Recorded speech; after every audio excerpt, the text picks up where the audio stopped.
चलिए, last class में एक सवाल था कि अगर दोनों चार्ज पॉजिटिव हैं और अनइक्वल है, पहले ये कर देते हैं, जल्दी जल्दी करेंगे भाई। हैं, ये दो चार्ज हैं, एक प्लस क्यू है और एक माइनस क्यू है,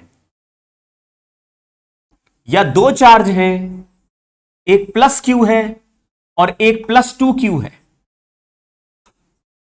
या फिर दो चार्ज हैं, एक 2q है और एक माइनस क्यू है। ऐसे हो सकता है, एक 2q है और एक माइनस क्यू है।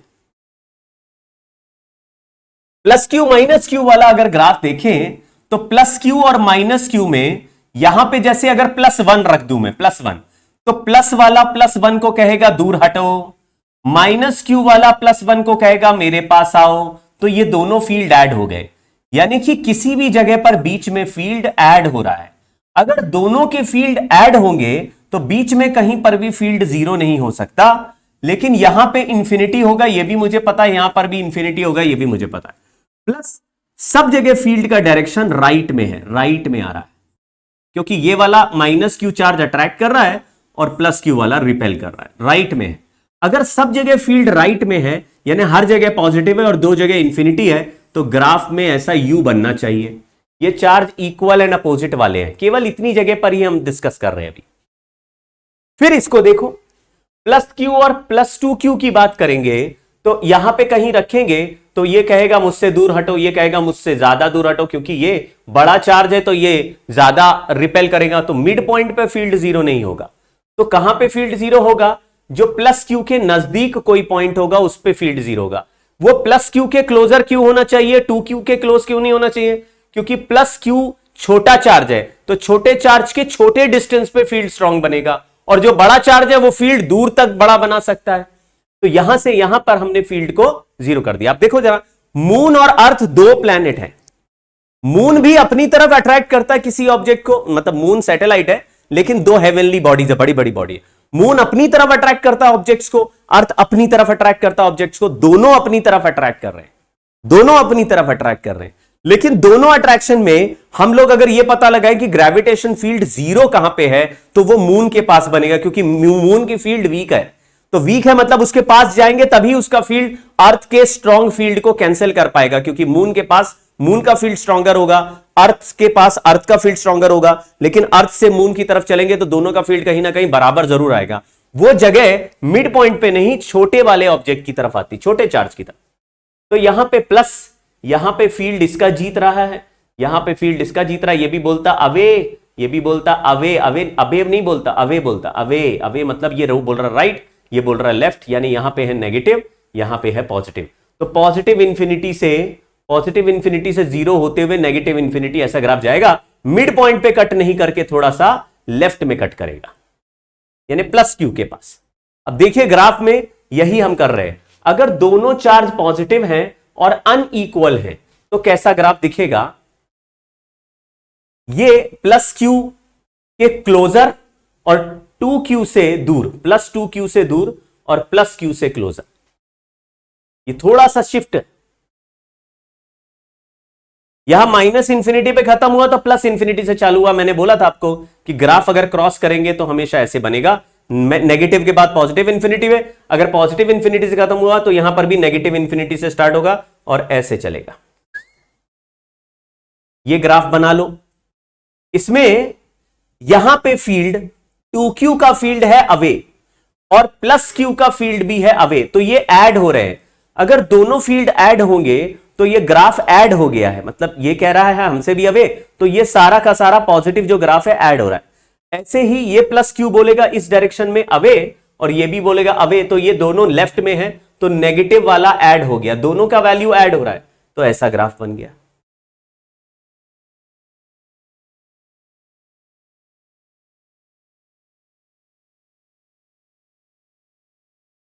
हाँ, बोल रहे हैं अगर माइनस चार्ज बीच में ले तो हमें इलेक्ट्रिक फील्ड का फॉर्मूला निकालना है। अगर हम बीच में चलाएंगे तो electric field is force on unit positive charge, तो पॉजिटिव चार्ज के हिसाब से ही लेना पड़ेगा। तो सर यूनिट नेगेटिव चार्ज पे फोर्स निकाल दे तो जो फोर्स का डायरेक्शन आएगा उसका उल्टा फील्ड लिखना पड़ेगा। अगर फोर्स पॉजिटिव आया तो फील्ड को नेगेटिव लिखना पड़ेगा। तो इसमें ज्यादा ज्यादा ज्यादा दिमाग लगाना पड़ जाता है। मान लीजिए कहीं पर इलेक्ट्रिक फील्ड 10 आई कैप है, इलेक्ट्रिक फील्ड 10 आई कैप है। अगर हमने बोला यहां पे एक चार्ज है +1, तो उस पर फोर्स बताओ, तो फोर्स +1 इंटू 10 आई कैप कर देंगे तो फोर्स आ जाएगा 10 आई कैप।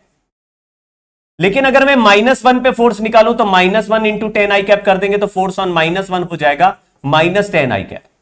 इलेक्ट्रिक फील्ड 10 आई कैप है, लेकिन पॉजिटिव चार्ज पे जो फोर्स लगाता है फील्ड के डायरेक्शन में होता है, और नेगेटिव चार्ज पे फोर्स लगाता है फील्ड के अपोजिट होता है। तो आप समझो, अगर माइनस चार्ज लेके हम निकाल रहे होते कि ये अट्रैक्ट कर रहा है कि रिपेल कर रहा है, तो हमारा जो फोर्स का आंसर आता या डायरेक्शन आता उसका उल्टा लेना पड़ता साइन मुझे इलेक्ट्रिक फील्ड में। थोड़ा दिमाग लगाओ, नहीं तो कोई बात नहीं।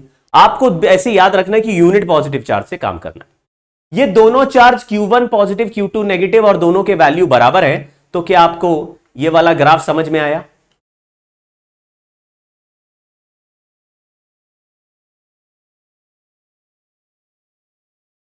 अगर ये ग्राफ पॉजिटिव इंफिनिटी पे जाके खत्म हो रहा है तो चार्ज क्रॉस करने के बाद नेगेटिव इंफिनिटी से स्टार्ट होगा।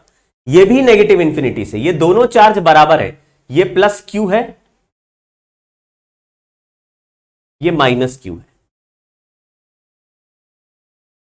+Q वाला चार्ज यहां पे रखिए कोई पॉइंट, यहां पे +1 रखा तो +Q वाले से पूछा अट्रैक्ट करोगे कि रिपेल, ये कहेगा रिपेल करेंगे। तो -Q वाले से पूछो अट्रैक्ट करोगे कि रिपेल, ये कहेगा अट्रैक्ट करेंगे। लेकिन ये -Q का डिस्टेंस बड़ा है और +Q का डिस्टेंस छोटा है, तो रिपल्सिव फोर्स स्ट्रॉन्गर है और अट्रैक्टिव फोर्स वीकर है, तो नेट रिपल्शन चलेगा, नेट फोर्स जो है अवे चलेगा। तो नेट अवे मतलब लेफ्ट में चल रहा है, लेफ्ट मतलब नेगेटिव। इसलिए ये जो ग्राफ ऊपर से खत्म हुआ, उस यहां चार्ज क्रॉस होने के बाद ये ग्राफ नीचे की तरफ आ गया, क्योंकि इस जगह पर चलने पर ये जो नजदीक वाला चार्ज है ये रिपेल कर रहा है और दूर वाला चार्ज अट्रैक्ट कर रहा है, लेकिन दोनों चार्ज बराबर है। अगर बराबर चार्ज है और एक से डिस्टेंस ज्यादा है तो इस -Q का इफेक्ट वीक होगा और +Q का रिपल्शन हाई होगा। इस जगह पर देखो जरा, यहां पे अगर मैं कोई +1 का चार्ज रख दूं और -Q से पूछो तुम क्या करोगे, वो बोलेगा अट्रैक्ट करेंगे। +Q से पूछो तुम क्या करोगे, वो बोलेगा रिपेल करेंगे। लेकिन इन दोनों में से कौन सा फोर्स स्ट्रॉन्गर है? आप कहेंगे जो पास में चार्ज है वो -Q है, वो वैल्यू दोनों चार्ज के बराबर है, लेकिन इसका डिस्टेंस कम है। फील्ड का वैल्यू डिस्टेंस के साथ डिक्रीज होता है, मतलब ये पास में है, इसका फील्ड स्ट्रॉन्गर होगा। तो अट्रैक्टिव फोर्स स्ट्रॉन्गर है, यानी नेट फोर्स लेफ्ट में लगेगा और लेफ्ट वाले फोर्स को हम नेगेटिव बोल रहे हैं। इसका मतलब इस पूरी जगह पर भी इलेक्ट्रिक फील्ड नेगेटिव में। तो यहां ग्राफ पॉजिटिव में है क्योंकि यहां सब जगह फील्ड राइट में चल रही थी और यहां पे फील्ड लेफ्ट में चल रही है, यहां पे फील्ड लेफ्ट में चल रही है।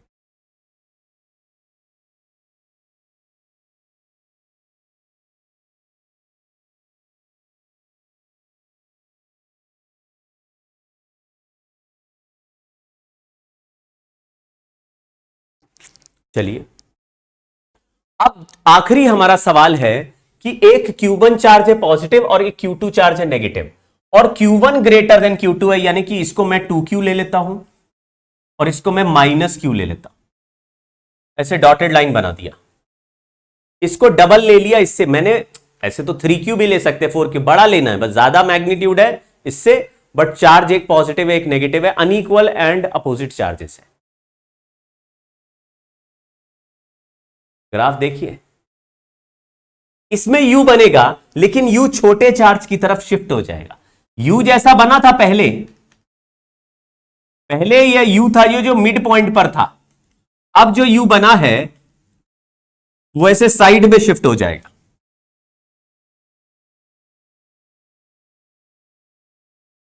इधर साइड का ग्राफ थोड़ा सा आपको समझना पड़ेगा। ये साइड में इसलिए शिफ्ट हो गया क्योंकि ये छोटा चार्ज है, हमेशा ये जो पीक है ये छोटे चार्ज की तरफ शिफ्ट होगा। क्यों? देखो, ये बड़ा चार्ज है, ये छोटा चार्ज है। अगर हम यहां से x डिस्टेंस पे जाएं और यहां से x डिस्टेंस पे जाएं तो बताइए, देखिए इसके क्लोजर रहे, यानी कि 2Q के क्लोजर x डिस्टेंस पे रहे या Q के क्लोजर x डिस्टेंस पे रहे, तो किस जगह पर फील्ड स्ट्रॉन्गर होना चाहिए, बड़ा वैल्यू। तो आप बोलेंगे बड़े चार्ज के नजदीक रहोगे तो फील्ड बड़ा मिलेगा, छोटे चार्ज के नजदीक में इससे छोटा मिलेगा। बड़े चार्ज, जैसे हमने बोला दो चार्ज मेरे पास है, अगर इस चार्ज से 5 सेंटीमीटर और इस चार्ज से 5 सेंटीमीटर में मैं चेक करूं कि किसके 5 सेंटीमीटर पे ज्यादा फील्ड है, दोनों चार्ज के बीच में मान लो 100 सेंटीमीटर का गैप है, दोनों चार्ज के बीच में 100 सेंटीमीटर है, इस चार्ज से 5 सेंटीमीटर है, बड़े चार्ज से 5 सेंटीमीटर और छोटे चार्ज से, तो तुम कहोगे बड़े चार्ज से 5 सेंटीमीटर चलोगे तो बड़े चार्ज का फील्ड डोमिनेटिंग है वहां पे, और छोटे चार्ज से चलोगे तो छोटे चार्ज का फील्ड डोमिनेटिंग है। तो इन दोनों में से बड़ा चार्ज का फील्ड ज्यादा बड़ा बनता होगा, छोटे चार्ज का छोटा बनता होगा, तो हाइट ऑफ द ग्राफ यहां पे ज्यादा आनी चाहिए और यहां पे कम आनी चाहिए। तो आप देखेंगे अगर हम बिल्कुल सिमिट्रिकल यू बनाते, बिल्कुल सिमिट्रिकल यू बनाए और यहां से चले तो जितनी हाइट यहां आएगी उतनी हाइट यहां पर भी आएगी, सेम एक्स डिस्टेंस पे। सिमिट्रिकल ग्राफ नहीं हो सकता। उल्टा ये ग्राफ की हाइट बड़े चार्ज के नजदीक में हाइट ज्यादा होगी तो ग्राफ ऐसे ऊपर से आएगा और इधर नीचे झुक के जाएगा। तो ये जो इसका U है, ये U का मिनिमा वाला पॉइंट थोड़ा सा छोटे चार्ज की तरफ खिसका देना है। अब ये कैसे चेक करें कि इलेक्ट्रिक फील्ड यहां पे ऐसे कट के जा रहा है, यहां तो नहीं कट रहा ग्राफ, यहां तो कट के जा रहा है, तो ये क्या बवाल है। अब चार्जेस को ध्यान से देखना, ये चार्ज 2q है, यहां का कोई पॉइंट ले रहे हैं, यहां +1 लिख रहे हैं। आप लोग आराम आराम से समझ लो, ग्राफ तो ड्रॉ कर लोगे, ये तो मैं पीडीएफ भेज रहा हूं, लेकिन ग्राफ ऐसा क्यों आया थोड़ा इमेजिन करना, ध्यान से देखना। ये जो चार्ज 2q है उसकी वजह से इस पॉइंट पर रिपल्सिव फोर्स लगेगा, यानी फील्ड लेफ्ट में बनेगी। तो मैंने बोल दिया लेफ्ट में बन रही है, लेफ्ट मतलब नेगेटिव, तो ये नेगेटिव फील्ड है। और यहां -q है, यह अट्रैक्टिव फील्ड बनाएगा, अट्रैक्टिव। 2q वाला चार्ज बड़ा है और डिस्टेंस कम है, -q वाले का चार्ज छोटा है और डिस्टेंस ज्यादा है, यानी इसका चार्ज भी कम है और इसका डिस्टेंस भी ज्यादा है। तो 2q वाले का फील्ड हमेशा -q वाले से ज्यादा बनेगा इस जगह पर, यानी कि दोनों का फील्ड आपस में अगर सबट्रैक्ट करेंगे तो 2q वाला फील्ड जीत जाएगा, जो जीत जाएगा उसके हिसाब से आंसर चलेगा। तो 2q वाला कह रहा था यहां पे नेगेटिव रखोगे और -q बोल रहा था मैं पॉजिटिव बनाऊंगा, लेकिन नेगेटिव वैल्यू ज्यादा बन रही है और पॉजिटिव वैल्यू हर जगह कम बन रही है, इसलिए ग्राफ हर जगह नेगेटिव है, हर जगह नेगेटिव है। लेकिन इधर की तरफ मामला गड़बड़ हो गया है, ध्यान से देखो। अगर मैं -q वाले के सामने +1 चार्ज रख दूं, +1, तो +1 का चार्ज को यह कहेगा अट्रैक्शन और ये 2q वाला यहां पे बोलेगा रिपल्शन। दोनों यहां पर भी अपोजिट हैं, लेकिन एक चार्ज छोटा है, लेकिन छोटे चार्ज का डिस्टेंस कम है, और एक चार्ज बड़ा है उसका डिस्टेंस ज्यादा है। अब तुम ये फंस गए क्योंकि छोटे चार्ज का डिस्टेंस कम है और बड़े चार्ज का डिस्टेंस ज्यादा है। जैसे आप थोड़ी देर और इमेजिन करो, अर्थ और मून के बीच में मान लो नेट ग्रेविटेशन फील्ड 0 करना हो तो वो पॉइंट कहां आता होगा, अर्थ के पास या मून के पास। तो तुम कहोगे छोटे ऑब्जेक्ट के पास चलोगे तो उसका फील्ड उतना स्ट्रांग हो जाएगा जितना बड़े ऑब्जेक्ट का फील्ड था। थोड़ा थोड़ा लॉजिक बन पा रहा है। तो इन दोनों सवालों में यहां पर फील्ड 0 होने का चांस बन रहा है। यहां पर फील्ड 0 क्यों हो सकता है, क्योंकि छोटा चार्ज के नजदीक हो और बड़े चार्ज से दूर हो तो बैलेंस हो सकता है। KQ/R², जिसका न्यूमरेटर ज्यादा है उसी का डिनोमिनेटर ज्यादा है। तो क्या हम चेक कर सकते हैं, मैंने मान लिया x पर नेट फील्ड 0 हो जाए तो मैं दोनों के फील्ड को कैंसिल कर रहा हूं। आराम आराम से देखो, K-Q, जब चार्ज का मैग्नीट्यूड जब फील्ड का मैग्नीट्यूड निकालते तो साइन नहीं लगाते, तो KQ/x² को हमने K2Q/ ये डिस्टेंस को d मान लेता हूं मैं, d+x का होल स्क्वायर कर दिया, इससे q और k कैंसिल कर दिया। ये मैंने बोला कि ऐसा कौन सा डिस्टेंस है जहां पे दोनों के फील्ड आपस में बराबर हो सकते हैं, तो जहां चार्ज ज्यादा है वहां डिस्टेंस भी ज्यादा रखा, स्क्वायर रूट लगा दिया, तो ये आ गया 1/x = √2/d+x। इसको क्रॉस मल्टीप्लाई किया तो x का वैल्यू आया d/√2 - 1। ये जो आंसर आया ये यही आंसर है जहां पे यहां पे नेट इलेक्ट्रिक फील्ड 0 हो गया। क्या यह आंसर फर्जी है? नहीं, बिल्कुल फर्जी नहीं है। √2 का वैल्यू 1.4 होता है तो d/0.4 जैसा आंसर आ जाएगा, यानी 2.5d के आसपास आ जाएगा, 2.5d। तो कोई पॉइंट तो आ ही रहा है ना, कोई बिल्कुल फाइनाइट पॉइंट है जहां पे नेट फील्ड 0 हुई है। अब आपको क्या देखना है कि अगर हम दोनों फील्ड को देखें तो मान लीजिए यहां पे नेट फील्ड 0 है, यहां पे नेट फील्ड 0 का मतलब है यहां पे दोनों के फील्ड का वैल्यू बराबर है। इसका मतलब इस पॉइंट से लेफ्ट में अगर माइनस क्यू वाले का फील्ड स्ट्रॉन्गर है तो इस पॉइंट के राइट में प्लस क्यू वाले का फील्ड स्ट्रॉन्गर होगा। माइनस क्यू वाले का फील्ड नेगेटिव में है और प्लस क्यू वाले का फील्ड, प्लस टू क्यू वाले का फील्ड पॉजिटिव में है। तो आप फिर से सुनो, ये लाइन है, यहां माइनस क्यू है, इसके आगे यहां प्लस टू क्यू है। इस पॉइंट पर माइनस क्यू ने फील्ड बनाया मान लो 100 और प्लस टू क्यू वाले ने भी बनाया, इसने बनाया -100, ये माइनस क्यू ने बनाया माइनस क्यू, और प्लस क्यू वाले ने बनाया +100, प्लस टू क्यू वाले ने बनाया +100। तो यहां पे नेट फील्ड 0 हो गया। लेकिन अगर इसके नजदीक चलेंगे तो कौन से चार्ज के क्लोजर रहोगे? माइनस क्यू के। जिस चार्ज के ये बिल्कुल इसके 0 डिस्टेंस पे जाओगे तो इसी का फील्ड जीत रहा होगा, यानी माइनस क्यू का फील्ड यहां पे स्ट्रॉन्गर है और प्लस टू क्यू का फील्ड यहां पे उतना स्ट्रॉन्गर नहीं है। जैसे जैसे आगे चलेंगे तो यहां पे नेट फील्ड नेगेटिव वाला अगर जीत रहा है, यहां 0 हुआ तो यहां पे नेट फील्ड पॉजिटिव हो जाएगा। यानी कि ग्राफ नीचे से आके अगर कट किया तो ऊपर जाएगा, ऊपर जाके फिर नीचे आके 0 की तरफ जाएगा। तो ये 0 की तरफ क्यों जाएगा? क्योंकि as x tends to infinity जाएंगे तो इस चार्ज से डिस्टेंस इंफिनिटी हो गया तो इसका फील्ड 0 हो जाने लगेगा, और दूसरे चार्ज का डिस्टेंस भी इंफिनिटी हो गया तो उसका फील्ड भी 0 होने लगेगा, kq/x²। पहले चार्ज से लार्ज डिस्टेंस पे जाओगे तो फील्ड 0 होने लगेगा, दूसरे चार्ज से लार्ज डिस्टेंस पे जाओगे तो दूसरे का भी फील्ड 0 होने लगेगा, और दोनों के फील्ड 0 हो गए तो उनका डिफरेंस भी 0 होने लगेगा। तो ये पॉइंट हो गया न्यूट्रल पॉइंट या नल पॉइंट, जिसपे नेट फील्ड 0 है। इसके पीछे, इसके अंदर, इसके लेफ्ट में इतनी सी जगह पे माइनस क्यू का फील्ड स्ट्रॉन्गर है और उसके आगे प्लस टू क्यू का फील्ड स्ट्रॉन्गर है। जैसे हमने ऐसे करते ना, ये अर्थ है, ये मून है, यहां पे दोनों का फील्ड बराबर हो गया, कैंसिल हो गया, नेट फील्ड 0 हो गया। अब मैंने बोला इससे एक साइड में अर्थ का फील्ड स्ट्रॉन्गर है तो दूसरे साइड में मून का फील्ड स्ट्रॉन्गर है। ऐसे थोड़ी ना है कि सारी जगह पे फील्ड 0 है, केवल इस जगह पे फील्ड 0 है तो एक साइड एक का फील्ड जीत रहा होगा, दूसरे साइड दूसरे का फील्ड जीत रहा होगा। यहां पर भी ऐसे ही है, एक साइड एक का फील्ड जीत रहा है, 0 के दूसरे साइड दूसरे का, तो माइनस से होता हुआ डर ऊपर जाके आ गया।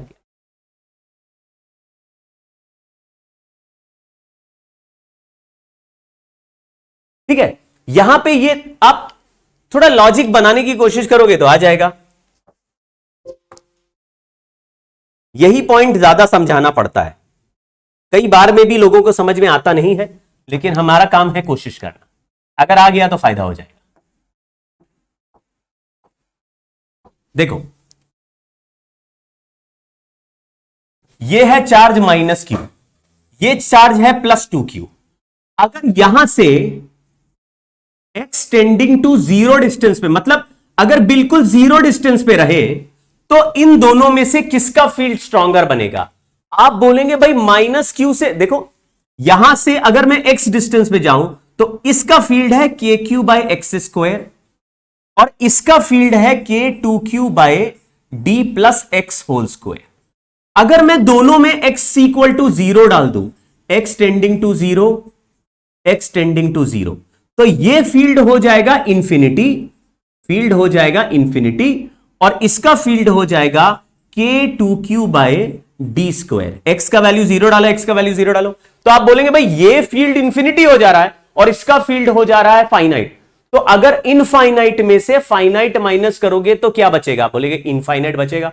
मतलब इन दोनों में से इस चार्ज के बिल्कुल खोपड़ी पे बैठ जाओ तो किसका फील्ड जीत रहा है? तुम बोलोगे -q का फील्ड इसके फील्ड से ज्यादा। हां, जैसे जैसे दूर चलोगे तो कोई एक ऐसा पॉइंट आएगा जहां नेट फील्ड 0 है, यानी यहां पे दोनों के फील्ड बराबर है, लेकिन इस जगह पर -q का फील्ड,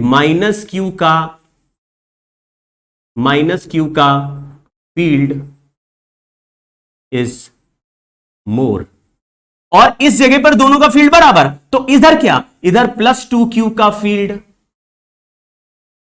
मोर। अब साइन देख लो, इस जगह पर यहां पे कोई पर भी +1 का चार्ज रखो तो -q कहता मैं अट्रैक्ट करूंगा, अट्रैक्ट मतलब लेफ्ट, लेफ्ट मतलब नेगेटिव, तो यहां से यहां तक फील्ड नेगेटिव है, यहां पे फील्ड 0 है, और यहां पे कहीं +1 रखेंगे तो +2q कहेगा मैं रिपेल करूंगा और -q कहेगा मैं अट्रैक्ट करूंगा, लेकिन रिपल्शन स्ट्रांग है। अरे ये चार्ज बड़ा है, बड़े चार्ज का फील्ड दूर दूर तक स्ट्रांग हो सकता है, लेकिन छोटे चार्ज का फील्ड केवल छोटे चार्ज के पास पास पे स्ट्रांग हो सकता है। थोड़ा और दिमाग लगाओ भाई।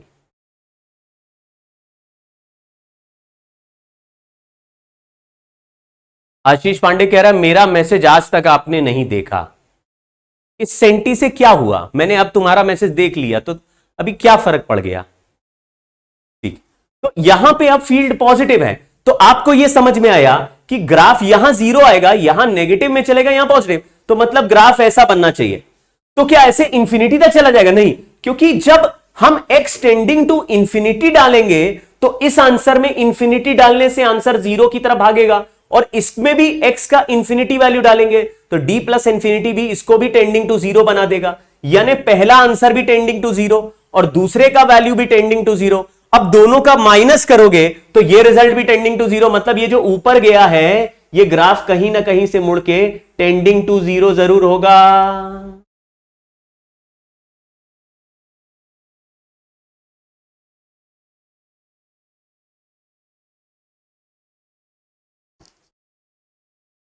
चलिए, लास्ट क्लास में मैंने आपको एक रॉड के इलेक्ट्रिक फील्ड का केस कराया।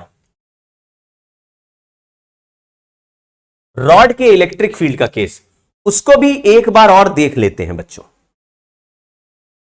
मैंने बहुत जबरदस्त एक ट्रिक आपको बताई है, सारे लोग उसको रियलाइज नहीं कर चुके होंगे अभी, लेकिन कुछ लोगों ने उस ट्रिक को पकड़ने की कोशिश की। मैंने बोला कि एक स्ट्रेट रॉड है, उसको हम एक सर्कुलर आर्क में कन्वर्ट कर सकते हैं, क्योंकि दोनों का फील्ड का फॉर्मूला सेम है, फील्ड फॉर्मूला सेम।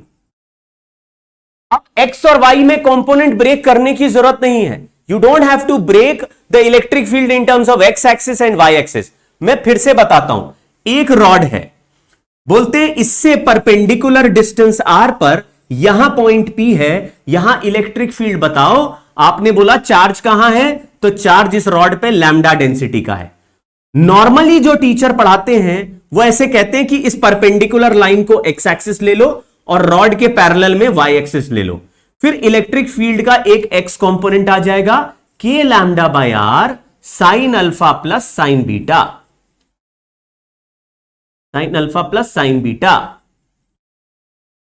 और y में आ जाएगा y equal to k lambda by r cos alpha minus cos beta.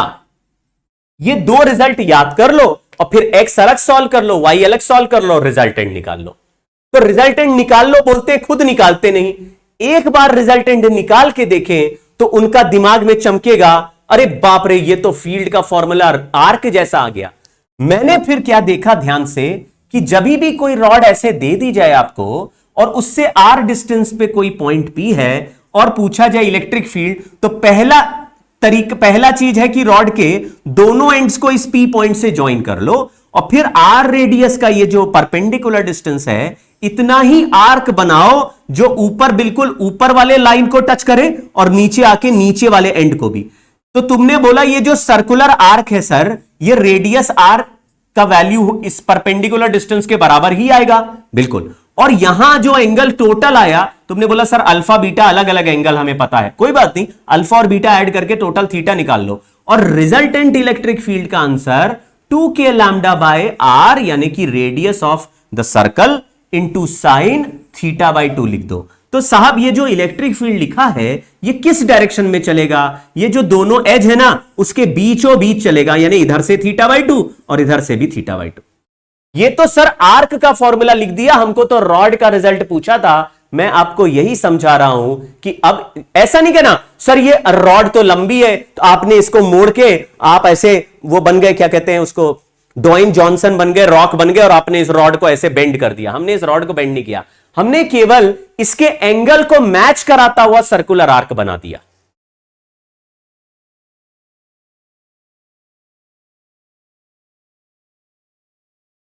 अगर मैंने कन्वर्जन कर दिया, मैंने बोला जो इस रॉड का रिजल्ट है वही इस आर्क का रिजल्ट है। कुछ लोग अभी कहेंगे सर जब रॉड का रिजल्ट हमें ऑलरेडी पता है तो उसको आर्क क्यों बना रहे हो? रॉड का रिजल्ट तो हमें पता ही है, हम डायरेक्टली फॉर्मूला लगा देंगे। क्या फायदा आर्कवा बना रहे हो, जबरदस्ती का कार्टून हमको बना दिए, ये तो हमको आर्टवा बनाना पड़ जा रहा है।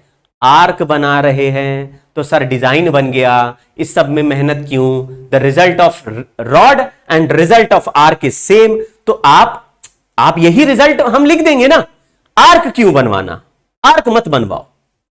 अब देखना ध्यान से, चमत्कार बच्चों, चमत्कार देखना ध्यान से। अगर आर्क बनाया तो चमत्कार देखना ध्यान से। ये एक इनफाइनाइट रॉड है, नेगेटिव चार्ज का एक इनफाइनाइट रॉड है, और ये पॉजिटिव चार्ज का एक इनफाइनाइट रॉड है।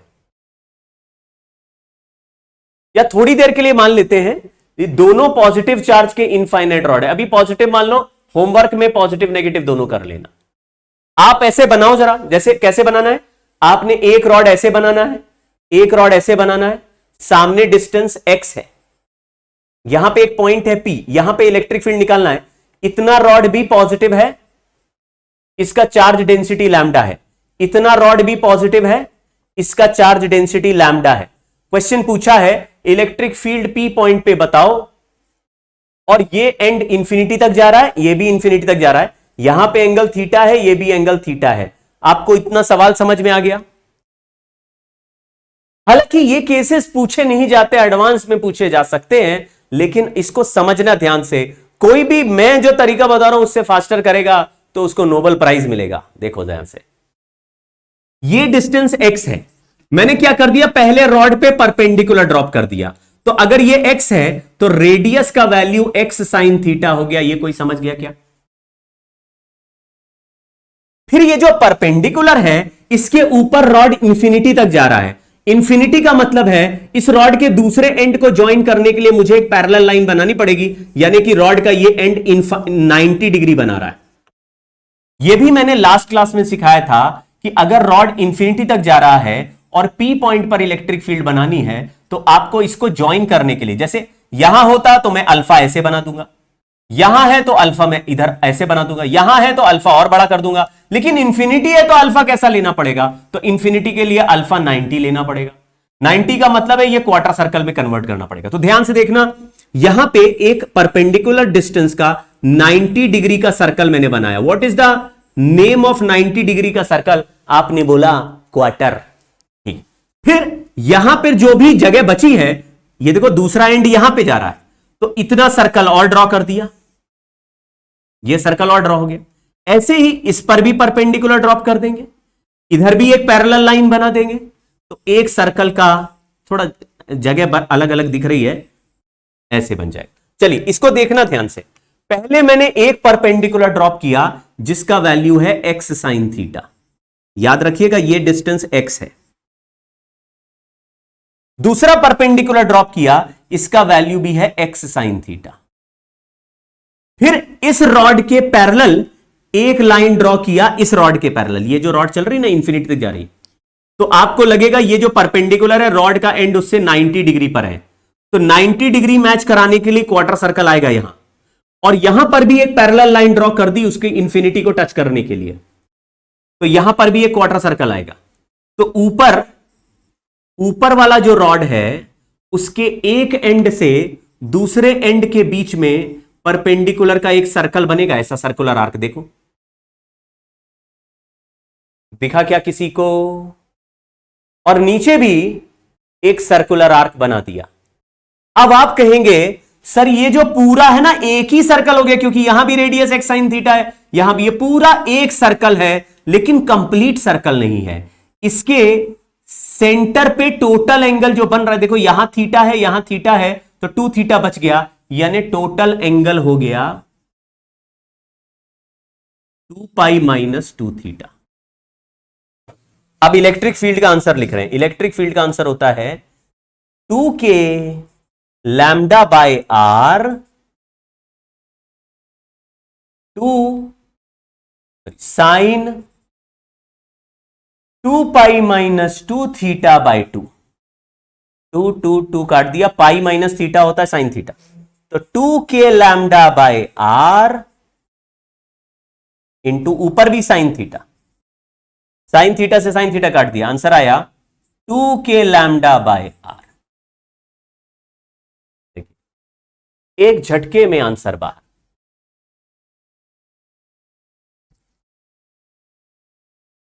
अगर आप एक एक रॉड का एक्स कंपोनेंट, वाई कंपोनेंट, टेढ़ा कंपोनेंट, मेढ़ा कंपोनेंट कर रहे होते,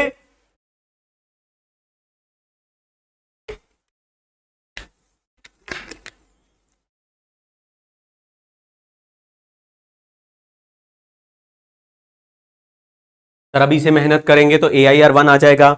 AIR1 के लिए मेहनत नहीं करो, बेस्ट रिजल्ट के लिए मेहनत करो। क्यों? क्योंकि AIR1 सोच के मेहनत करोगे और AIR2 आ गया तो ब्रांच तो सेम मिलेगा, फिर भी खुशी नहीं होगी। याद रखिए, हम पढ़ाई किसी को दिखाने के लिए नहीं कर रहे, अपनी खुशियों के लिए कर रहे हैं। और अपनी खुशियां कई चीजों पर निर्भर करती हैं। इसलिए ऐसा गोल मत बनाइए कि जो पूरा, अगर एक बिंदी से भी नहीं हो पाया, रैंक 2 आ गई। अच्छा बताओ, रैंक 1 और रैंक 2 में क्या डिफरेंस है? लाइफ में कोई डिफरेंस नहीं है, क्योंकि रैंक 2 भी वही लाइफ जिएगा आगे चल के जो रैंक 1 जी रहा है, कोई अलग नहीं जिएगा। लेकिन केवल मोमेंटरली थोड़ा सा लाइमलाइट है कि फोटो खिंच गई और ये हो गया, 10-5 साल बाद कोई याद भी नहीं रखता है। चलिए आगे बढ़ते हैं, सवाल सुनते जाइए, कहानी करते जाइए। ये बोला है सभी लैम्डा के, इसलिए कोई चिंता नहीं करना है। मैंने बोला ये जो देखो, अभी आपको क्या सिखाया कि कभी भी ऐसे इंफिनिटी वाला रॉड दिखे, इसको बोलते हैं सेमी इनफाइनाइट, तो ये क्वार्टर सर्कल बन जाता, बस ऐसे ध्यान रखना। तो ये सेमी इनफाइनाइट चल रहा है, इसका क्वार्टर सर्कल बन, टक टक टक टक टक टक टक टक टक टक टक टक टक टक, क्वार्टर सर्कल बन गया। यानी कि ये रॉड गया और ये क्वार्टर सर्कल आ गया। तो सर ये तो पूरा सर्कल हो गया, और पूरे सर्कल के सेंटर पे तो इलेक्ट्रिक फील्ड 0 होवत है, तो इसका आंसर आ गया 0। एक लाइन में कहानी खत्म, कोई 10-10 चीजें कैलकुलेट करने की जरूरत नहीं है।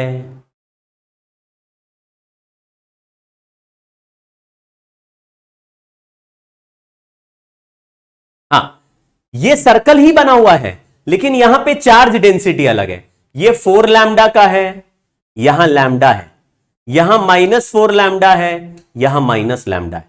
तो आप 4 लैम्डा के रिजल्ट से लैम्डा का रिजल्ट हटा दीजिए, तो ये इफेक्टिवली 3 लैम्डा का दिखेगा।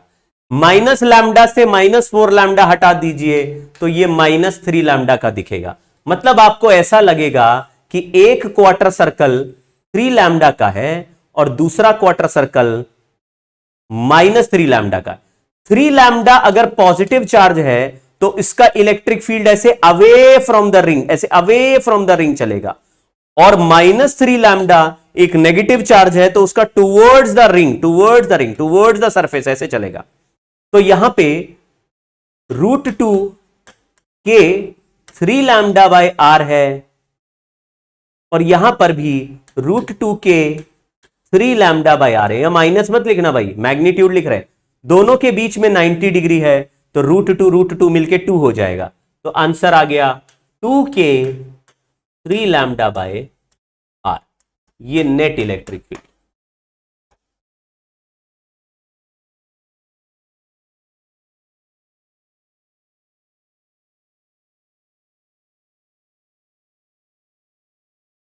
एक और देखो जल्दी से, ये कर लेना है। अगर अभी जल्दी से नहीं कर पा रहे हो तो क्लास के बाद कर लेना। देखो, ये एक इनफाइनाइट सेमी इनफाइनाइट रॉड है, ये सेमी इनफाइनाइट है, बीच में सेमी सर्कल है। एरोडोव में दिया हुआ सवाल है ये। आपने क्या कहा? एक सेमी इनफाइनाइट रॉड एक क्वार्टर सर्कल होता है, क्वार्टर सर्कल। एक सेमी इनफाइनाइट रॉड एक क्वार्टर सर्कल होता है, क्वार्टर सर्कल। अरे 2 क्वार्टर सर्कल बनाए और एक सेमी सर्कल पहले से था, तो कंप्लीट सर्कल हो गया। कंप्लीट सर्कल के सेंटर में नेट फील्ड 0 आंसर हो गया। चलो आगे बढ़ो, इसको देखते हैं। एक सेमी इनफाइनाइट रॉड एक क्वार्टर सर्कल होता है, ये बनाया क्वार्टर सर्कल, टक टक टक टक टक। देखो, जब जो उसका लेंथ चल रहा है उसके ऊपर ही घुमा दो, और यहां पे इंफिनिटी तक जा रहा है, जिस तरफ जा रहा है राइट में जा रहा है, तो राइट में क्वार्टर सर्कल घुमा दो। तो 3 क्वार्टर सर्कल हो गए इसमें, तो 3 हो गए। तो ये आप देखो ना, इसका वाला फील्ड और इसका पहला, दूसरा, तीसरा, तो पहले और तीसरे का फील्ड तो आपस में कट जाएगा, तो दूसरे वाले का फील्ड बचेगा, मतलब इस क्वार्टर सर्कल का फील्ड बचेगा √2 के लैम्डा बाय आर। कहानी खत्म।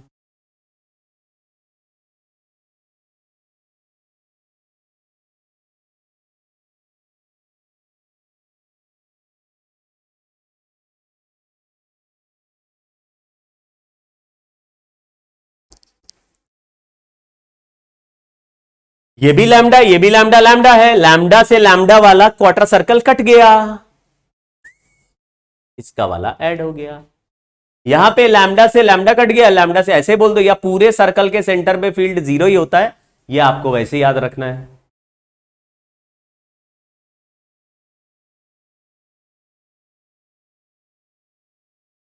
अब इसमें और भी रिजल्ट हो सकते हैं, लेकिन अब वो उसकी बात नहीं कर रहे। ठीक है, अब आगे लिखते हैं नया हेडिंग।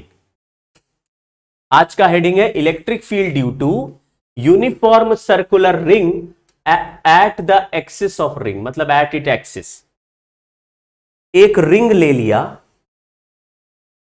इसके सेंटर से एक्सिस बना ली, उस एक्सिस पे डिस्टेंस x पे पॉइंट P है, और चार्ज क्यू रिंग के इस सर्कमफेरेंस पे फैला हुआ है, इस रिंग का रेडियस r है। अगर आप थोड़ा इमेजिन कर सकते हैं, आपके पास अगर इमेजिनेशन है तो ध्यान से देखना, मैं यहां पे एक रिंग बना रहा हूं, ये देखो, ये एक रिंग है। क्या ये रिंग आपको दिख रही है? ये देखो मैंने ड्रॉ कर दिया भाई, हवा में ही बनेगी।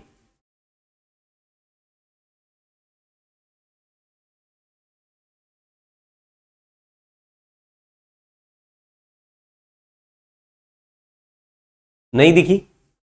ये देखो हवा में रिंग दिख रही है, इसका सेंटर यहां पे है, देखो रिंग ऐसे घुमा दी है, सेंटर यहां है, सेंटर से परपेंडिकुलर एक्सिस ये है, ये देखो दिख रही होगी, मुझे दिख रही है, ये सेंटर था और इससे ये एक्सिस ड्रॉ कर दी, ये एक्सिस पे ध्यान देना, ये एक्सिस है और ये रिंग है, यहां सेंटर था, ये एक्सिस है। दिख गया क्या? इमेजिन करेंगे तो दिखेगा, आप अपने नोटबुक के सामने देखेंगे, दिखेगा हवा में एक रिंग दिख रहा होगा सबको, उसका सेंटर दिख रहा होगा, सेंटर से एक्सिस दिख रहा होगा। अब रिंग के टॉप मोस्ट पॉइंट से अगर आप एक्सिस का ये पॉइंट P ज्वाइन कर लो, देखो रिंग के सेंटर से x डिस्टेंस पे ये पॉइंट P है, ये पॉइंट P भी दिख रहा होगा, रिंग के सेंटर से x डिस्टेंस पे ये पॉइंट P है, और रिंग के टॉप मोस्ट पॉइंट से ये पॉइंट P को ज्वाइन कर दिया, तो आपको एक राइट एंगल ट्राइंगल बनता हुआ दिखेगा ऐसे, ये राइट एंगल ट्राइंगल बनता हुआ दिख रहा होगा। यहां पे एक छोटा सा चार्ज dq इमेजिन किया, dq एक पॉइंट चार्ज है, तो उसकी वजह से फील्ड ऐसे अवे चलेगा, अवे। अगर रिंग के एक्सिस से रिंग के टॉप मोस्ट पॉइंट का एक राइट एंगल ट्राइंगल बना, तो ऊपर वाले dq का यहां पे फील्ड ऐसे अवे की तरफ चलेगा, यानी नीचे की तरफ धक्का देगा। रिंग के नीचे वाले पार्टिकल का इलेक्ट्रिक फील्ड ऊपर की तरफ चलेगा, नीचे वाले पार्टिकल का इलेक्ट्रिक फील्ड बनाए तो ऊपर की तरफ चलेगा। तो दोनों पार्टिकल के जैसे ये ऊपर वाले पार्टिकल का नीचे बना, तो नीचे वाले का ऊपर बना। तो अगर मैंने बोला कि ये एंगल थीटा पे छोटा सा इलेक्ट्रिक फील्ड डीई है, तो ऐसा डीई तो ऊपर भी आएगा, वो भी थीटा एंगल पे आएगा। तो बताइए कौन सा कंपोनेंट इंटीग्रेट करने से नेट फील्ड बननी चाहिए, डीई कॉस थीटा वाला या डीई साइन थीटा वाला? आपने बोला कॉस थीटा वाला, इंटीग्रेट कर देंगे क्योंकि डीई कॉस थीटा सामने है और डीई साइन थीटा नीचे है, और जो नीचे वाले पार्टिकल आएंगे, नीचे वाले का फील्ड आएगा, वो सामने कॉस बनाएगा, ऊपर साइन बनाएगा, साइन अपोजिट होके कैंसिल हो जाएगा। तो यहां डीई की जगह लिखा के क्यू बाय आर स्क्वायर, और ये डिस्टेंस अभी मल्टीप्लाई डिवाइड करना है नीचे, ये वाला डिस्टेंस आर स्क्वायर।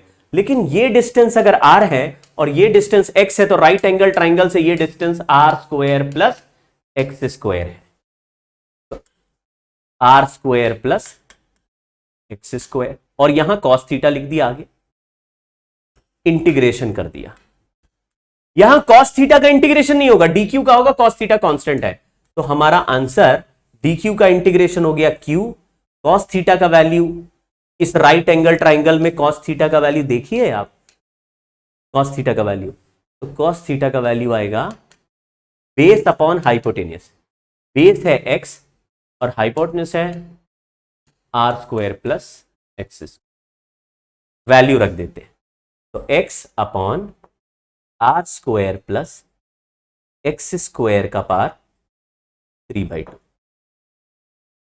थोड़े देर पहले यानी लास्ट क्लास में या लास्ट टू लास्ट क्लास में दो आइडेंटिकल चार्जेस को मैंने एक को प्लस वाई पे और एक को माइनस वाई पे रखा था और तब भी इलेक्ट्रिक फील्ड निकालना था, ऑलमोस्ट यही आंसर आया था, बस चार्ज की जगह 2q आ गया था, k 2q x upon X square plus are square का पावर 3/2।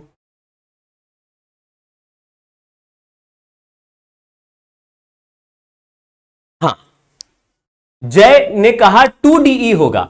जय क्या कर रहे हैं, हम कंपोनेंट को ऐड नहीं कर रहे, केवल ये रियलाइज कर रहे हैं कि कौन सा कंपोनेंट कैंसिल हो जाएगा, कौन सा ऐड हो जाएगा, क्योंकि मैं इंटीग्रेशन में अपने आप ही ऐड हो जाएगा। अगर मैं नीचे वाले टुकड़े का ऊपर वाले टुकड़े के साथ कंपोनेंट पहले ऐड करके 2 लिख दूं, तो फिर upper half of ring he integrate करना पड़ेगा, क्योंकि नीचे हाफ मैंने ऑलरेडी पेयर में ले लिया है। तो अगर मैं इसको 2DE cos थीटा से इंटीग्रेट करूंगा, 2 मल्टीप्लाई करूंगा, तो 0 से q/2 तक ही मुझे इंटीग्रेट करना पड़ेगा। तो 2 मल्टीप्लाई करेंगे और फिर q/2 रखेंगे तो कट के q रह जाएगा। थोड़ा दिमाग लगाओ। अगर मैंने बोला एक टुकड़ा ऊपर और एक टुकड़ा नीचे, मतलब पेयर बना दिया, तो केवल अपर हाफ ही इंटीग्रेट करूंगा, क्योंकि पेयर तो ऑलरेडी बना चुके हैं। लिमिट क्यों नहीं लिया, लिमिट 0 से q ले लिया, यानी dq dq dq ऐड करेंगे सारे dq, तो चार्ज 0 से बढ़ते बढ़ते पूरे रिंग का मिला के q हो जाएगा।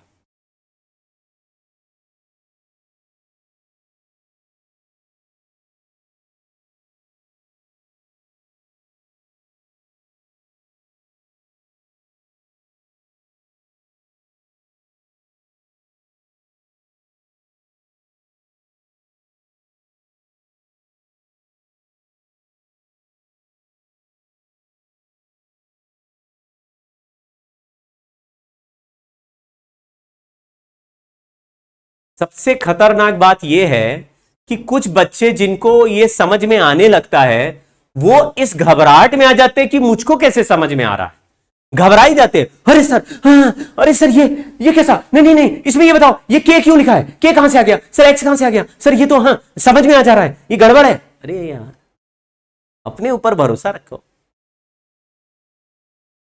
के Q X R square plus, बहुत सिंपल रिजल्ट है। अच्छा बताओ, कोई याद कर पाएगा? कोई कह रहा है सर ये पावर 3/2 कहां से आया? अरे यार, ये जो cos थीटा का वैल्यू है, ये उठाओ ऐसे इस cos थीटा की जगह लग दो, तो cos थीटा का वैल्यू है x upon under root of x square plus are square. यहां पे x लिखो और नीचे root of x square plus are square लिखो, तो x तो ये रहा और ये r square plus x square, फिर multiply root of r square plus x square, यानी ये पावर 1 है और मल्टीप्लाई में रूट लगा तो पावर 1/2, 1 प्लस 1/2 पावर ऐड करेंगे तो पावर 3/2 हो जाएगा। ये सब बच्ची वाली बातें नहीं करो भाई, याद कर लो।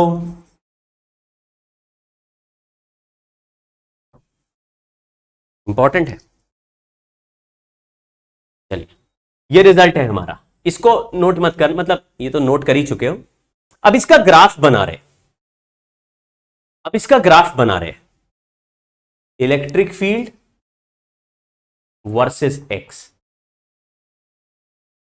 ध्यान से देखना, इसी से ग्राफ बना देंगे, इससे। ये बताओ, फॉर्मूला लिखा के क्यू एक्स, जो भी छोटा क्यू बड़ा Q, upon X square plus are square का पावर 3/2।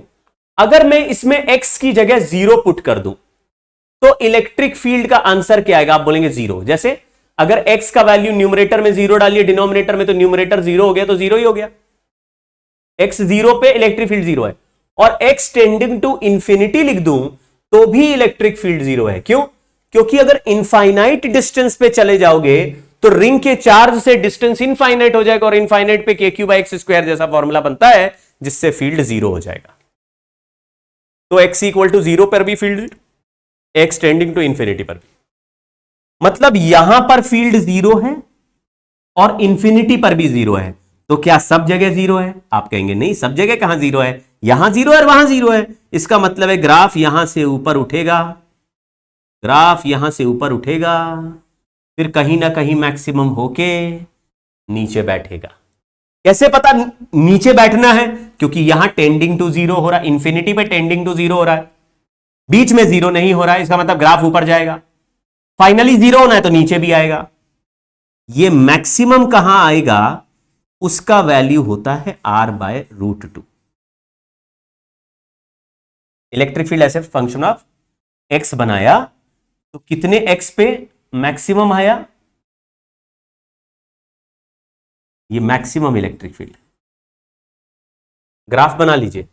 तो सर पीछे वाले साइड में कैसा होगा, पीछे में यही ग्राफ को नीचे की तरफ बना लो।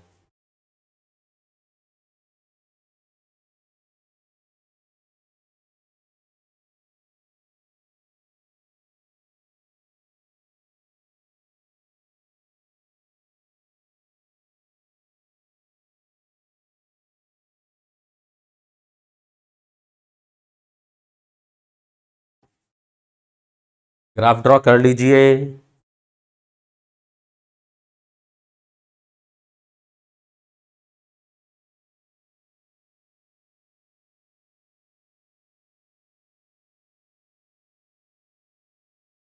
इनिशियली इलेक्ट्रिक फील्ड 0 है, जैसे जैसे आगे बढ़ेंगे इलेक्ट्रिक फील्ड का वैल्यू थोड़ी देर तक बढ़ेगा, बढ़ के मैक्सिमम पहुंच के फिर घटना जरूर चाहिए, क्योंकि फाइनली फिर इलेक्ट्रिक फील्ड 0 है। तो 0 से ग्राफ बढ़ के फिर 0 पे आए, इसका मतलब है नीचे आ जाए।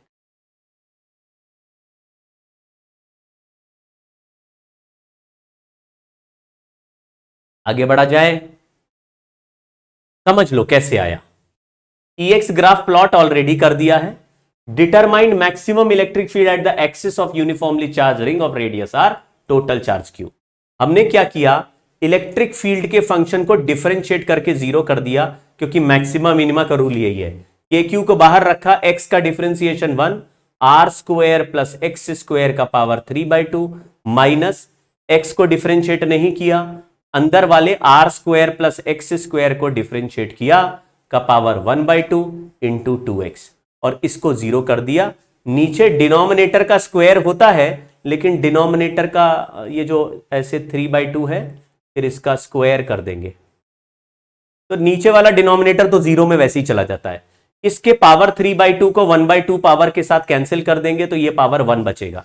आपको थोड़ा आइडिया होना चाहिए, जैसे यहां लिखा है मान लो x², और यहां लिखा है मान लो x³, तो आप कहेंगे भाई x² कॉमन ले सकते हैं, तो अगर x² कॉमन ले लिया तो x² से x² कॉमन लेके डिवाइड में भेज सकते हैं। वैसे यहां पे पावर है 3/2, यहां पे पावर है 3/2 और यहां पे पावर है 1/2, तो 3/2 की पावर जो होती है 1 + 1/2 होती है, तो 1 + 1/2 यानी पावर 1/2 को कॉमन ले लेंगे तो पावर 1 बचेगी, तो यहां पे बच गया R² प्लस x² का पावर 3/2 में से पावर 1 बच गया, क्योंकि 1/2 मैंने कॉमन ले लिया, माइनस 2 से 2 कैंसिल किया, 3x², ये पूरा का टर्म कॉमन में चला गया, इक्वल टू 0। इसको थोड़ा और सॉल्व किया तो R² plus x² minus 3x² equal to 0, यानी R² इक्वल टू 2x², यानी x का वैल्यू प्लस माइनस R/√2, यानी आगे भी R/√2 पीछे भी R/√2 पे इलेक्ट्रिक फील्ड का वैल्यू मैक्सिमम या मिनिमम है। हम लोग केवल मैक्सिमम की बात कर रहे हैं, तो प्लस R/√2। तो maximum electric field at x equal to R/√2, ये रिजल्ट हो गया। तो मैक्सिमम इलेक्ट्रिक फील्ड का आंसर क्या होगा, तो इस फंक्शन में x की जगह R/√2 लिख देंगे, R/√2,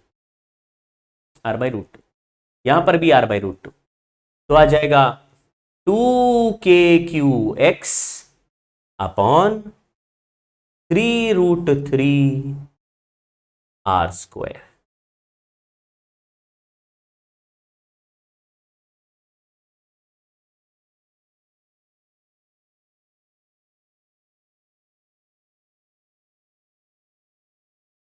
x equal to R/√2 इस फंक्शन में बैठा दो, बैठाने के बाद जो आंसर आएगा 2kqx अपॉन 3√3 R², इसको याद कर लो, नहीं याद करने की जरूरत नहीं, इसको याद कर लेना।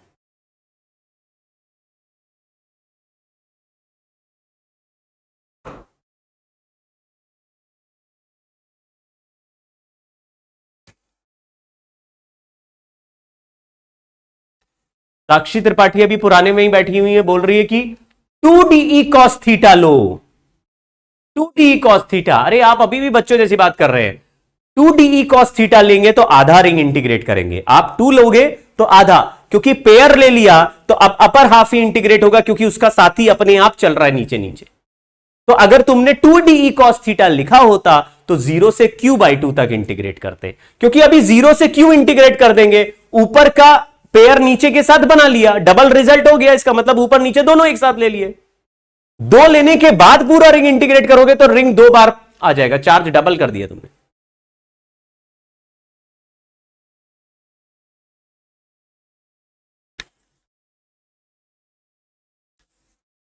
अब सवालों में कोई दम नहीं है, फील्ड नेगेटिव कब होता है, फील्ड ये सब कोई सवाल थोड़ी ना होते। आई कैप में है तो फील्ड को पॉजिटिव ले लिया, दूसरे साइड में फील्ड माइनस आई कैप में उसको नेगेटिव ले लिया। थोड़ा दिमाग लगाओ ना, अभी तो हम लोग चार्ज का फील्ड निकाल रहे थे, पॉजिटिव नेगेटिव दोनों बना रहे थे। चलिए पढ़ो जरा सवाल, कौन सा ऑप्शन ठीक है?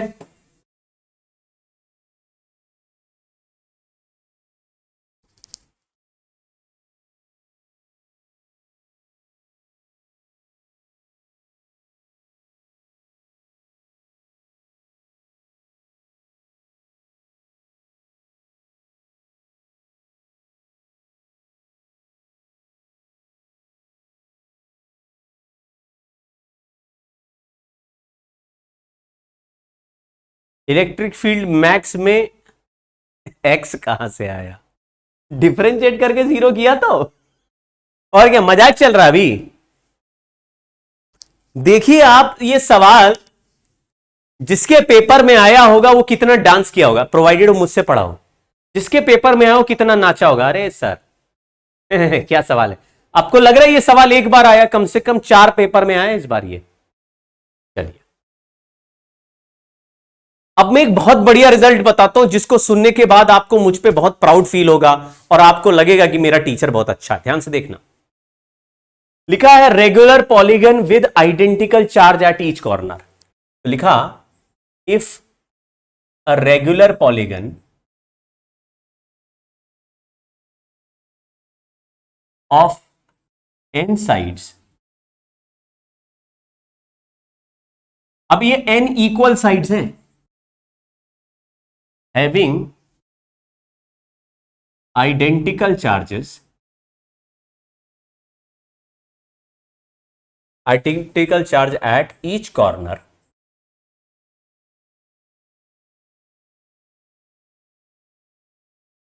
then electric field at a point on its axis perpendicular to its plane passing through center, आप लोग लिख लेना through center, is same as electric field due to a ring passing through each corner of the polygon। क्या बोला समझना? ये सवाल advance में पूछे जा सकते हैं, इजी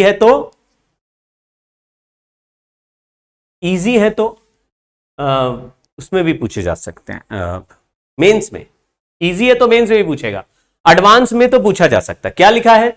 अगर कोई regular polygon of equal side, और रेगुलर लिखा है तो साइड इक्वल ही होते हैं, एक रेगुलर पॉलीगन है एन साइड्स का, having identical charge at each corner, then electric field at a point on its axis perpendicular to its plane, perpendicular to its plane. ध्यान से देखना, मान लीजिए मेरे पास एक स्क्वायर है, स्क्वायर के 4 कॉर्नर पे चार्ज Q एक जैसे रख दिए हैं, इसके सेंटर से परपेंडिकुलरली एक पॉइंट P है जहां पर मुझे इलेक्ट्रिक फील्ड बताना है। मैंने क्या बोला? इसका इलेक्ट्रिक फील्ड का आंसर वही लिखो जो इस पॉलीगन के हर कॉर्नर से पास होने पर एक रिंग अगर कंस्ट्रक्ट किया जाए। क्या हम इस कॉर्नर से, हर एक कॉर्नर से पास होता हुआ एक रिंग कंस्ट्रक्ट कर पाए? तो उस रिंग का फील्ड निकाल सकते हैं। अभी अभी आपने कहा अरे सर रिंग का फील्ड निकालने का फॉर्मूला तो आपने पीछे बता दिया है, K Q X upon X square plus are square का पावर 3/2।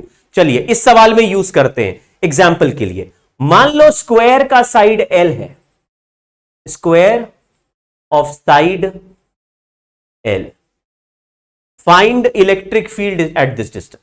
तो आप बोलेंगे जब इस सर्कल क्रॉस करेंगे तो रेडियस का वैल्यू इस सर्कल के लिए हो जाएगा, रेडियस का वैल्यू हो जाएगा आधा डायगोनल, आधा डायगोनल होता है L/√2।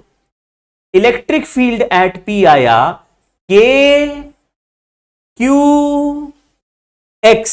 अरे क्यू की जगह सर 4Q क्यों लिख दिए हो? क्योंकि जो रिंग मैंने बनाई है उस पे टोटल चार्ज कितना है? अरे हां, उस रिंग पे टोटल चार्ज है 4Q। K Q X upon X square plus are square का पावर 3/2 आंसर आ गया। चलो ये भी बताओ इसका इलेक्ट्रिक फील्ड मैक्सिमम कहां पे होगा? है ये तो बहुत ही कठिन सवाल लग रहा है। आंसर आवत था R/√2, लेकिन R का वैल्यू है L/√2, तो √2 का √2 कर दिया यानी L/2। Electric field is maximum at x equal to.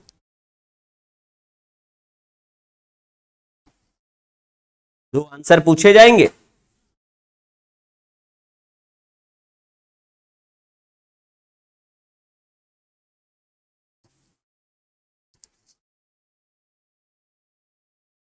बहुत जहर सवाल होते हैं ये ऐसे टेढ़ा बनाते हैं, फिर उसका मेढ़ा बनाते हैं, फिर उसका टेढ़ा, फिर उसका मेढ़ा, फिर उनका कॉस थीटा साइन थीटा ऐसे ब्रेक कर करके चेक करते हैं कौन सा कटा कौन सा मिला, फिर कंपोनेंट लेते हैं। अरे यार छोड़ो ना, सर्कल बनाओ, कहानी खत्म।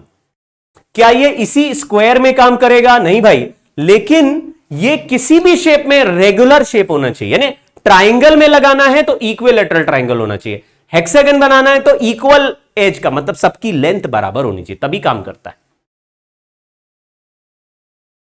चलिए, तो अगर हमारे पास कोई ट्राइंगल है जिसके तीनों कॉर्नर पे चार्ज Q है, उसके सेंटर से परपेंडिकुलरली x डिस्टेंस पे एक पॉइंट P है, इलेक्ट्रिक फील्ड P पॉइंट पे निकालना है।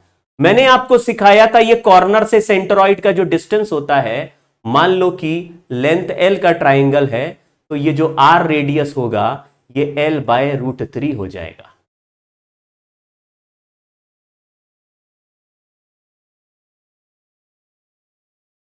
किसी भी पॉलीगन के लिए, किसी भी हेक्सागन, पेंटागन, हेप्टागन, सेप्टागन, पेप्टागन, चेप्टागन, जो भी जितने देवगन, सबके लिए लगाओ। के 3Q(x), भैया ये याद रखना ये चार्ज कैसे लिख रहा हूं मैं, upon X square plus are square का पावर 3/2 आंसर। रेडियस निकालना पड़ेगा बस। चलो, मैक्सिमम इलेक्ट्रिक फील्ड कहां होगी? मैक्सिमम होगी x इक्वल टू L/√6 पे।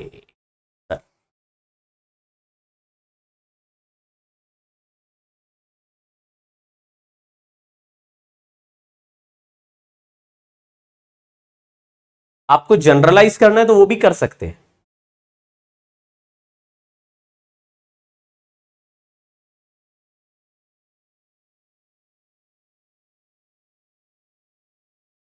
एक एन साइडेड पॉलीगन बनाया,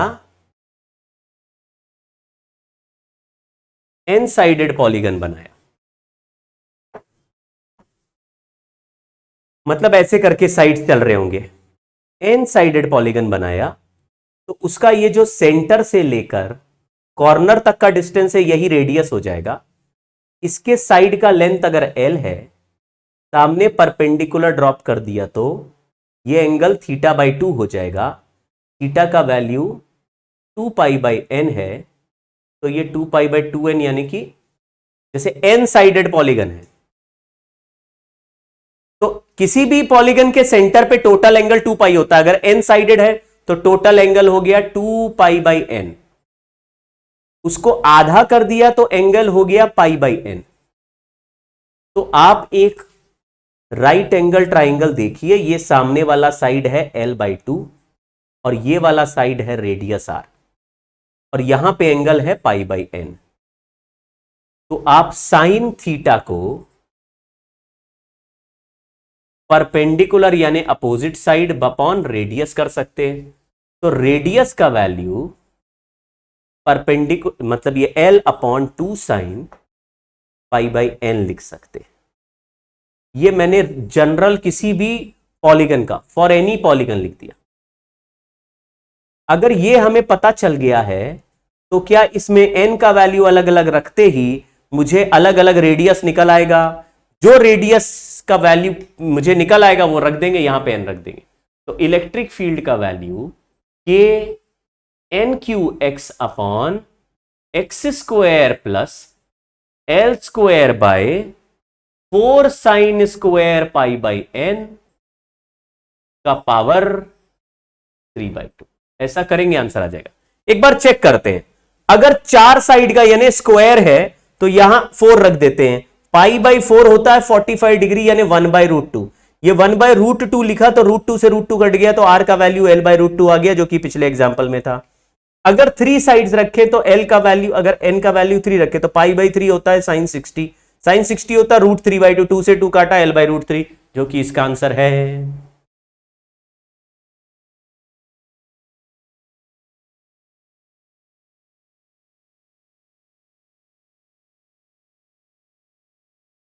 अरे भाई, ई मैक्सिमम जो होता है उसमें x का वैल्यू r/√2 होता है। ई जो मैक्सिमम होता है वो x = r/√2 पे होता है। इस सवाल में, इस पार्ट में r का वैल्यू l/√3 आया है, तो l/√3 इंटू √2 करा तो आंसर क्या आवत रहा? छोटा l कर देते हैं।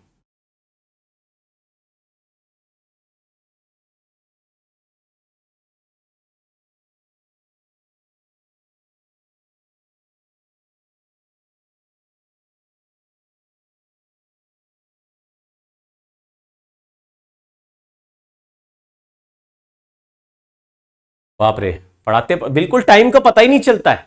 मुझे तो आप लोगों की क्लास में टाइम का बिल्कुल मालूम नहीं पड़ता। कई ऐसे बैच होते हैं बहुत ही बोरिंग होते हैं, उनमें बड़ा टाइम का पता चलता है। ये बैच तो तेज चलता है। चलिए, बहुत बढ़िया। आपकी क्लास में टाइम का बिल्कुल पता नहीं चलता। जैसे मैं पहली बार टाइम देखता हूं तो 11:15 हो जाता है, फिर मुझे तेज तेज भागना पड़ता है। हालांकि पढ़ाने को बहुत कुछ है यार, और समय बहुत कम है। क्योंकि देखो, अभी मैं ऐसा भी कर सकता हूं, इजी इजी चीज पढ़ा के निकल लूं, और जो एग्जाम में क्वेश्चन आते हैं वो जब तुम एग्जाम में पहुंचो तो पोपट हो जाए। अब तुम उस समय बोलोगे अरे यार ढूंढो उस मास्टर को, कहां गया साला, वो पढ़ाता साल भर रहा लेकिन एक भी सवाल हमको दिखा नहीं। एक इसमें आप देखिए, मेरे एक क्लास में नंबर ऑफ स्लाइड देखिए 26, 30, 40, 20 से कम तो किसी दिन नहीं आ रही है, जबकि पूरा बोर्ड भर भर के लिख रहे हैं। एक ही बोर्ड में 50 चीजें लिख रहा हूं, तब भी 20, 25 स्लाइड जा रही हैं। यानी कि हम बहुत सारा पढ़ रहे हैं, बच्चे भी इससे परेशान हैं। कई बच्चों ने बोला सर आप बहुत ज्यादा चीजें एक क्लास में पढ़ा दे रहे, लेकिन समय नहीं ना मेरे भाई। मैं नहीं पढ़ाऊंगा और सिलेबस छूट गया, धीरे चलूंगा सिलेबस छूट गया, बहुत दुखी हो जाओगे। अभी ज्यादा चीजें हैं, कंट्रोल करना मुश्किल है, लेकिन हर दिन ज्यादा मेहनत करनी पड़ेगी, ज्यादा अपने आप को तड़पाना जलाना पड़ेगा, 1 आध घंटे एक्स्ट्रा पढ़ना पड़ेगा। मरेंगे यार।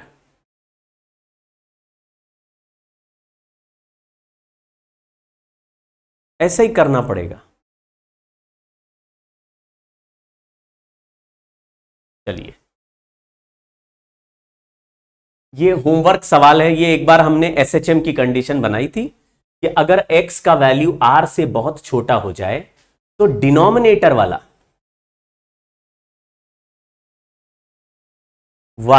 x² को 0 डाल देंगे।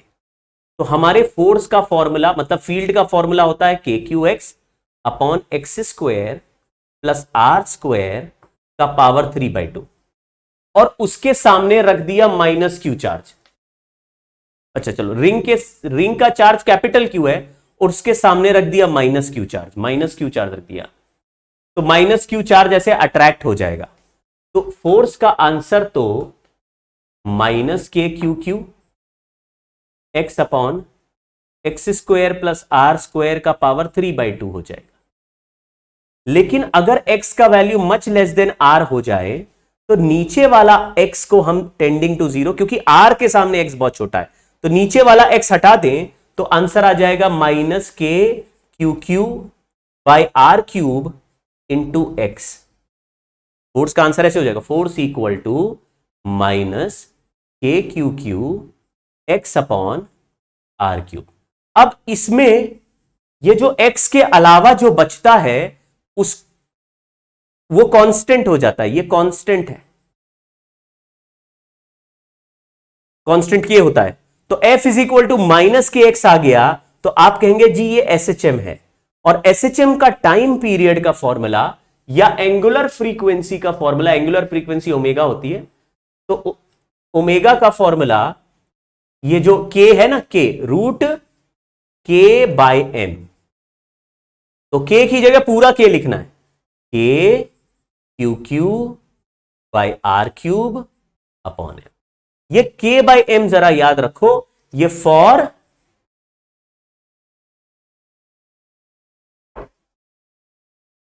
SHM पढ़ेंगे तो ये आ जाएगा भाई आपको, लेकिन अभी मैंने थोड़ा सा बता दिया। f is equal to -kx दिखे तो ओमेगा का वैल्यू, तो SHM होगा, और SHM का जो ओमेगा है उसका वैल्यू √k/m, k ये k है।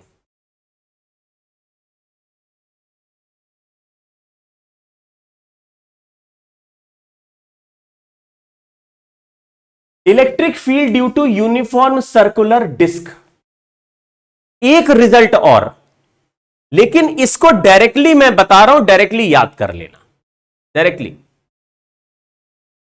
इसमें डेरिवेशन में अलग से भेज दूंगा, लेकिन आपको डेरिवेशन भी देखने की जरूरत नहीं है। क्या करना है, इलेक्ट्रिक फील्ड यहां पे निकालना, यहां पे मैं पॉइंट P ले लेता हूं, ये इलेक्ट्रिक फील्ड निकाल, ये पॉइंट है x डिस्टेंस, ये चार्ज डेंसिटी सिग्मा है, charge density sigma.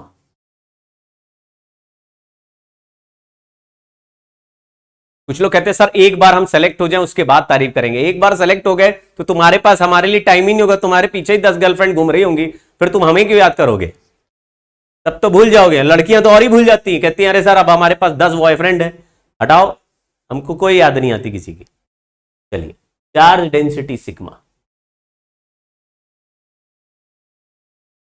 Electric field eight P। बच्चों डायरेक्ट आंसर बता रहा हूं, σ/2ε0 1 - cos θ। बहुत बढ़िया आंसर है, ऐसा आंसर आगे भी एक बार और मिलेगा, σ/2ε0 ब्रैकेट 1 - x/√x² प्लस r²। बहुत आराम से देखो तो आपको ये जो रेडियस r है इसको यहां से ज्वाइन कर दो, ये एंगल थीटा बनेगा। कहां से, ये जो थीटा है ना, theta is angle made between axis and edge at P। ये जो एक्सिस है और ये जो एज वाली लाइन है, इसका P के ऊपर जो एंगल बन रहा है दोनों का, ये थीटा आपको याद करना है, ये थीटा याद करना है। अगर ये एंगल थीटा है तो हमारा आंसर σ/2ε0 1 - cos θ। एक सवाल पूछता हूं, आप मुझे आंसर बताना। मेरे पास ये डिस्क है जिसका रेडियस r है, और इससे, इसके सेंटर से x डिस्टेंस पे इलेक्ट्रिक फील्ड बताना है P पॉइंट पे, और इसका चार्ज डेंसिटी सिग्मा है, मतलब ये डिस्क है पूरा चार्ज है, ये ऐसे सरफेस पे चार्ज चिपका हुआ है।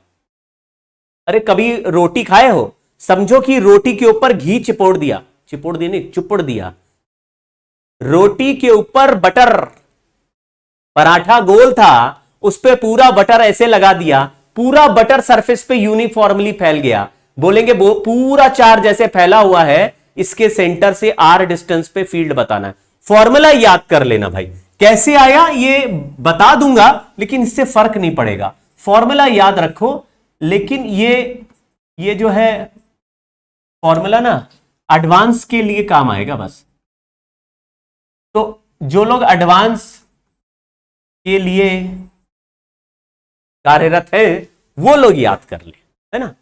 ये मेंस में नहीं आ सकता है, मेंस में आज तक भी नहीं कभी डिस्कस हुआ। एडवांस में इस ऐसा केस एक बार डिस्कस हो चुका है, तो मैं ऐसा सोचता हूं कि हो सकता है आगे आने वाले समय पे कभी आ जाए। तो इसको एडवांस के लिए याद रखना, मेंस वाले लोग इसको छोड़ सकते हैं।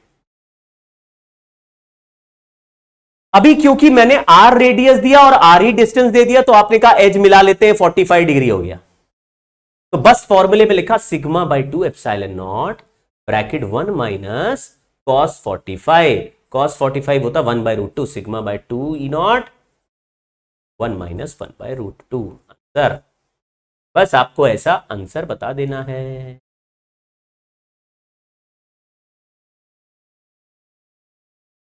चलिए, ये क्वेश्चन भी होमवर्क है। इसमें आप देखेंगे तो ये पोलो जैसा है। पोलो क्या होता है? Mint with a whole.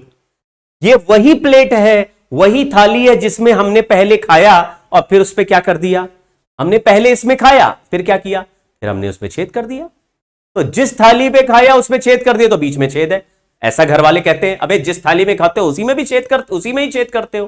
किसी किसी के लिए बोलते हैं कितना खुदगर्ज था वो, कितना बेवफा था, कितना बदमाश था कि जिस थाली में खाया उसमें छेद कर दिया। जैसे ही तुम्हारे घर में कोई ये डायलॉग बोले तो तुम कहना अगर उसमें चार्ज है तो इलेक्ट्रिक फील्ड निकाल सकते हैं, अगर उसमें मास है तो मोमेंट ऑफ इनर्शिया और सेंटर ऑफ मास भी निकाल सकते हैं। चलिए, तो एक बड़ा डिस्क है, उसमें से छोटा डिस्क माइनस किया, तो आपको क्वेश्चन क्या करना है सर, इसका इलेक्ट्रिक फील्ड मान लो निकालना। मान लो यही सवाल होता कि इस बचे हुए डिस्क का इलेक्ट्रिक फील्ड निकालो, तो बड़े डिस्क के इलेक्ट्रिक फील्ड में से छोटे डिस्क का इलेक्ट्रिक फील्ड माइनस कर देंगे, तो इस रिमेनिंग वाले का आ जाएगा। एक बार क्वेश्चन करना, लेकिन बड़े में से छोटा, बड़े डिस्क में से छोटा डिस्क हटा दें तो ये इलेक्ट्रिक फील्ड बनाता है E1 और ये इलेक्ट्रिक फील्ड बनाता है E2।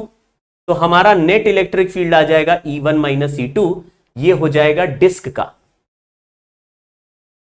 और सवाल में लिखा है कि एक सेंटर पे चार्ज Q भी रखा है, तो चार्ज Q का इलेक्ट्रिक फील्ड और डिस्क का इलेक्ट्रिक फील्ड आपस में कैंसिल करके जीरो कर देना है।